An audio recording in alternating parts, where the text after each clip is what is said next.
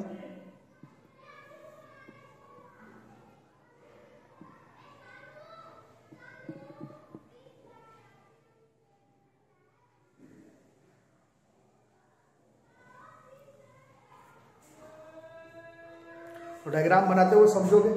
ये है हमारा एक मोटा मोटा फ्लो चार्ट न्यूक्लियर रिएक्टर का। इसमें देखो ये फ्यूल रॉड्स है, यूरेनियम 92-235।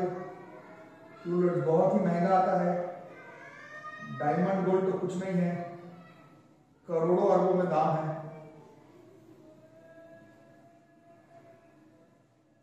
फ्यूल रॉड्स यूरेनियम 92-235 का।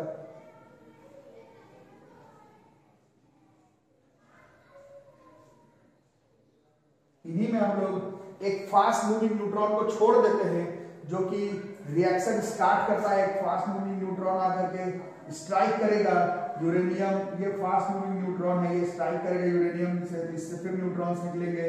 वो सारे न्यूट्रॉन जो है वो फिर जाकर स्ट्राइक करेगा किसी यूरेनियम के एटम के साथ, फिर ढेर सारा न्यूट्रॉन्स निकलेगा। वो फिर से जाकर के किसी यूरेनियम के एटम के साथ स्ट्राइक करेगा और ढेर सारा न्यूट्रॉन्स भी निकलेगा।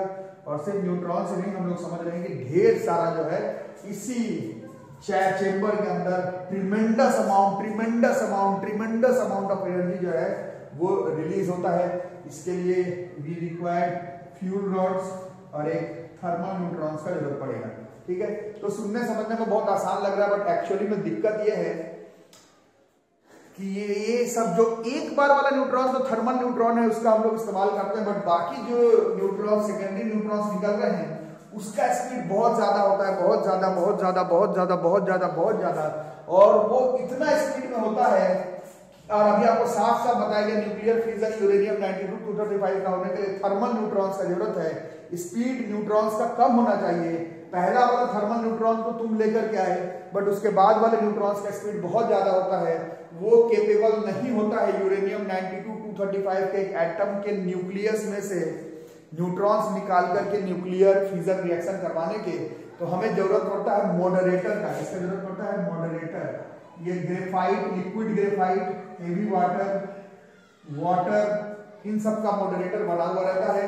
होता क्या है, जब न्यूट्रॉन्स, जो सेकेंडरी न्यूट्रॉन्स निकले, जब ये इस थर्मल रिएक्टर, न्यूक्लियर रिएक्टर में मौजूद मॉडरेटर मतलब ग्रेफाइट, हेवी वाटर के एटम के साथ जब ये फास्ट मूविंग न्यूट्रॉन्स टकराते हैं तो उनका स्पीड जो है हेड ऑन कोलिजन होता है। हेड ऑन कोलिजन, ये न्यूट्रॉन और ये H2O या फिर D2O या फिर लिक्विड ग्रेफाइट के एटम के साथ जब ये टकराता है तो इसका स्पीड जो है वो कम हो जाता है। तो इसी टेक्निक का इस्तेमाल साइंटिस्ट करते हैं।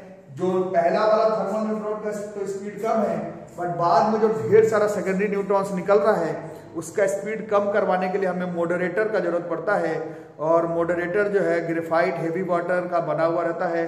पूरे में मॉडरेटर भरा हुआ रहता है, पूरे में मॉडरेटर भरा हुआ रहता है। और मॉडरेटर का एक्चुअली में सिर्फ एक काम है, थर्मल न्यूट्रॉन्स मतलब सेकेंडरी न्यूट्रॉन्स को थर्मल न्यूट्रॉन्स बनाने के लिए इस पूरे पे मॉडरेटर भरा हुआ रहता है। ठीक है, पूरे में मॉडरेटर भरा हुआ रहता है। अब बोलोगे सर समझ में आ गया, काफी आसान हो रहा है, अब तो हो गया। बट होता क्या है कि तुम कितना भी मॉडरेटर का इस्तेमाल कर लो, ढेर सारा न्यूट्रॉन जब बनने लगता है, ढेर देख रहे हो एक बार में तीन,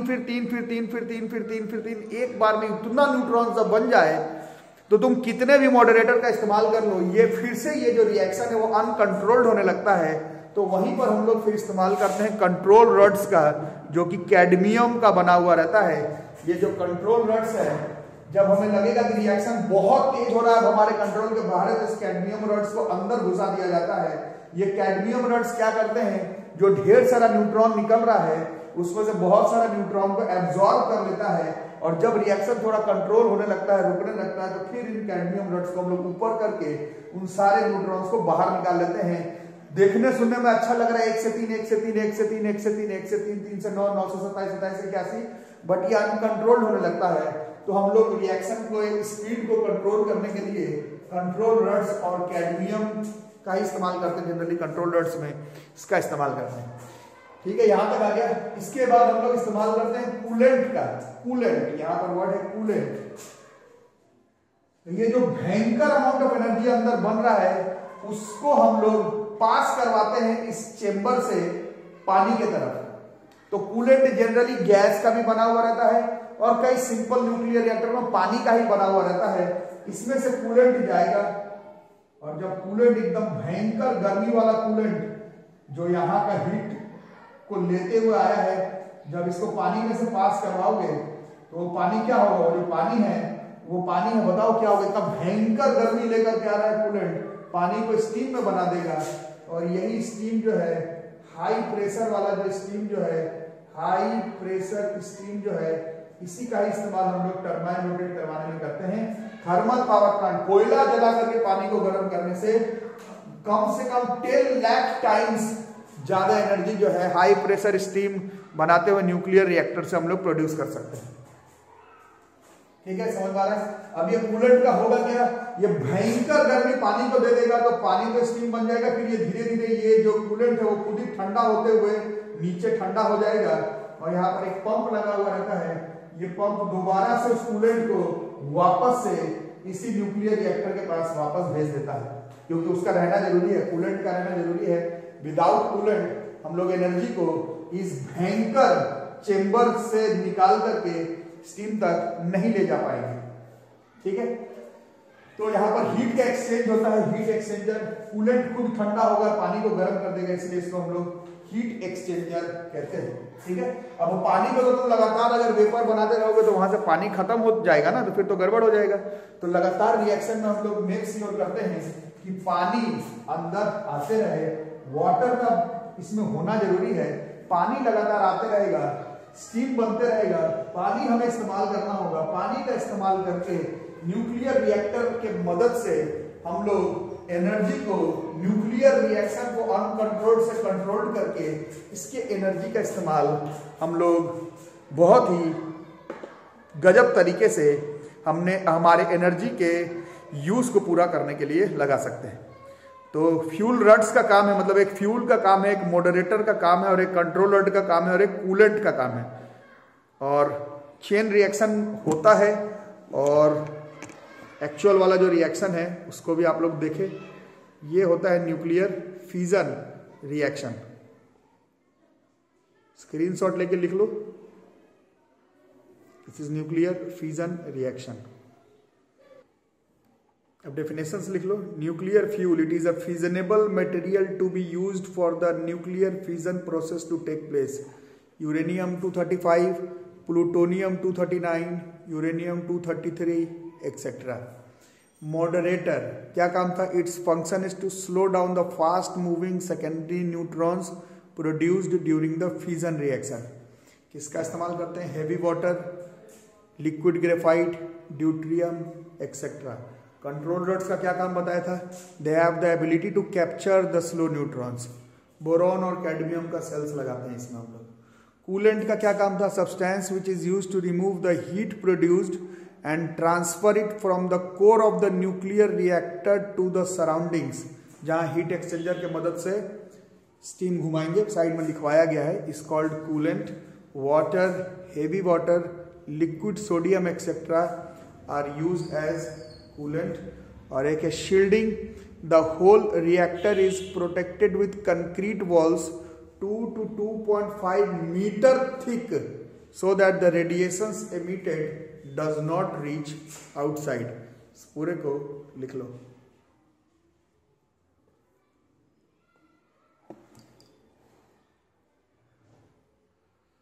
Nuclear fuel, it is a fissionable material to be used for the fission process to take place। Moderator, its function is to slow down the fast moving secondary neutrons produced during the fission reaction। Heavy water, liquid graphite, deuterium etc. are used as moderators। Control rods, they have the ability to capture the slow neutrons। Boron, cadmium cells का इस्तेमाल करते हैं। Coolant, a substance which is used to remove the heat produced and transfer it from the core of the nuclear reactor to the surroundings is called coolant। Water, heavy water, liquid sodium etc. Shielding, the whole reactor is to be protected with concrete walls 2 to 2.5 meter thick so that the radiations emitted does not reach outside।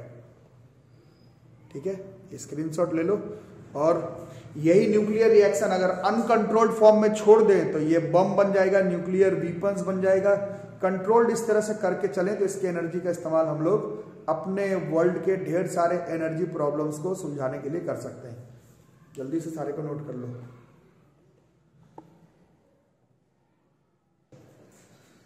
उसके बाद nuclear fusion reaction, तो इसमें भी पढ़ा था जिन atoms का binding energy पर nucleon का वैल्यू कम हो और एटॉमिक मास भी कम हो, वो एटम अपना बाइंडिंग एनर्जी पर न्यूक्लियॉन को इंक्रीज करने के लिए they have the ability to take part in a type of nuclear reactions which is called nuclear fusion reaction. Fusion में टूटेगा, फ्यूजन में टूटेगा, फ्यूजन में टूटेगा, फ्यूजन में जुड़ेगा, फ्यूजन में टूटेगा, फ्यूजन में जुड़ेगा, फ्यूजन में टूटेगा, फ्यूजन में जुड़ेगा। It is the phenomena of fusing two or more lighter nuclei to form a single heavy nucleus। कुछ एग्जांपल्स आपके सामने दिया हुआ है। प्रोटॉन प्रोटॉन जुड़ के ड्यूट्रॉन, ड्यूट्रॉन ड्यूट्रॉन को मिला दो तो यहाँ पर एक लाइट आइसोटोप ऑफ हीलियम का बन रहा है। उसके बाद दो ड्यूट्रॉन ड्यूट्रॉन मिलकर के ट्राइटियम बन रहा है। इस तरह के chemical reactions lighter nuclei binding energy पर न्यूक्लियॉन कम जुड़ करके बनाता है एक हेवी न्यूक्लियस। क्यों? अपना बाइंडिंग एनर्जी पर न्यूक्लियॉन का वैल्यू को इंक्रीज करने के लिए। हमें क्यों से मतलब नहीं है, इसमें भी वही होता है कि जो प्रोडक्ट बनता है उसका जो मास होता है वो रिएक्टेंट के कंपैरिजन में थोड़ा सा ही सही बट कम होता है।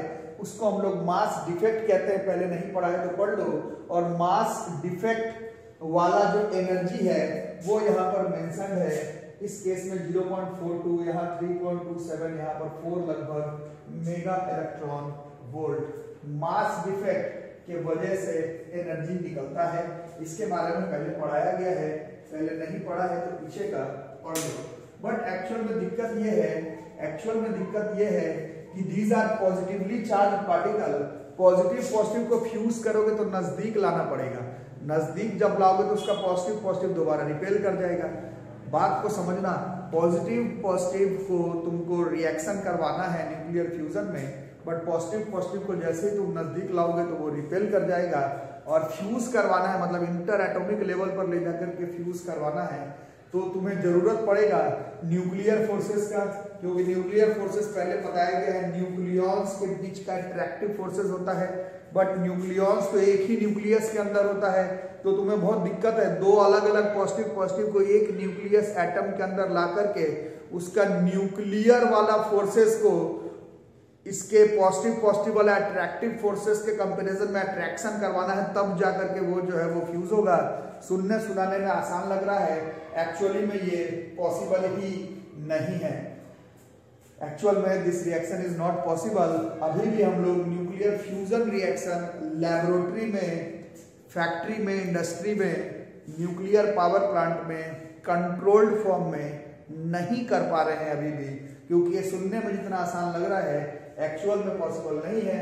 The essential condition for carrying out nuclear fusion is to raise the temperature of the material।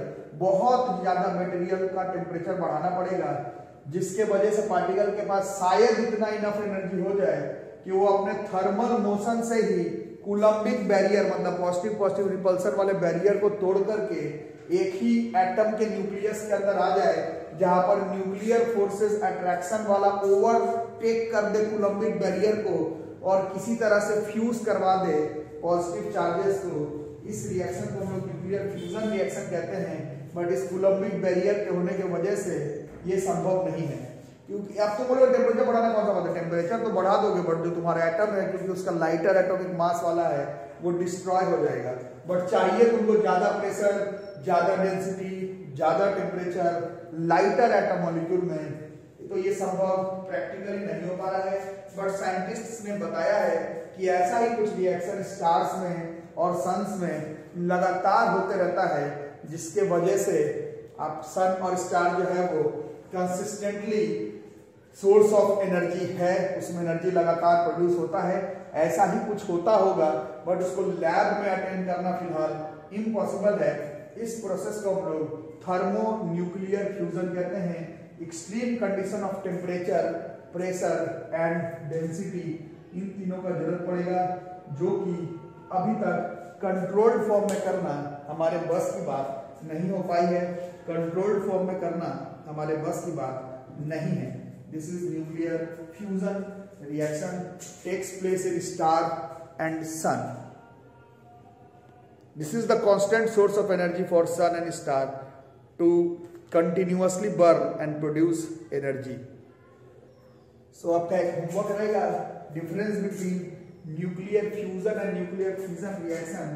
There will be a homework table बना के जैसे बचपन में लिखते थे, nuclear fission और nuclear fusion reaction के बारे में कुछ बात लिखोगे। क्या क्या लिखोगे? फ्यूजन कब होगा? बाइंडिंग एनर्जी पर न्यूक्लियन कम लेकिन हेवी न्यूक्लियस का। न्यूक्लियर फ्यूजन कब होगा? Binding energy per nucleon come but lighter nuclei का। इसमें क्या होगा? हेवी न्यूक्लियाई टूटेगा, इसमें लाइटर न्यूक्लियाई जुड़ेगा, इसमें भी ट्रिमेंडस अमाउंट ऑफ एनर्जी, इसमें भी tremendous amount of energy. Nuclear fusion reaction को कंट्रोल करने का हमें प्रोसेस पता है, बट ये मेथड एक्चुअली में बहुत ही एक्सपेंसिव है अभी भी। न्यूक्लियर फ्यूजन को अनकंट्रोल्ड फॉर्म में तो कर सकते हैं, हाइड्रोजन बॉम्ब इसका एग्जांपल है, बट कंट्रोल्ड फॉर्म में न्यूक्लियर फ्यूजन को करना अभी भी हमें आ नहीं पाया है। और क्या क्या लिखोगे? न्यूक्लियर फ्यूजन रिएक्शन होने के लिए थर्मल न्यूट्रॉन्स का होना जरूरी है। न्यूक्लियर फ्यूजन में ऐसा कुछ नहीं है, बहुत ही वो high temperature, high pressure, high density पर होता है। न्यूक्लियर फ्यूजन रिएक्शन में ऐसा कुछ होने का जरूरत नहीं है। मटेरियल्स तो जो न्यूक्लियर फ्यूजन का मटेरियल है वही लिमिटेड है।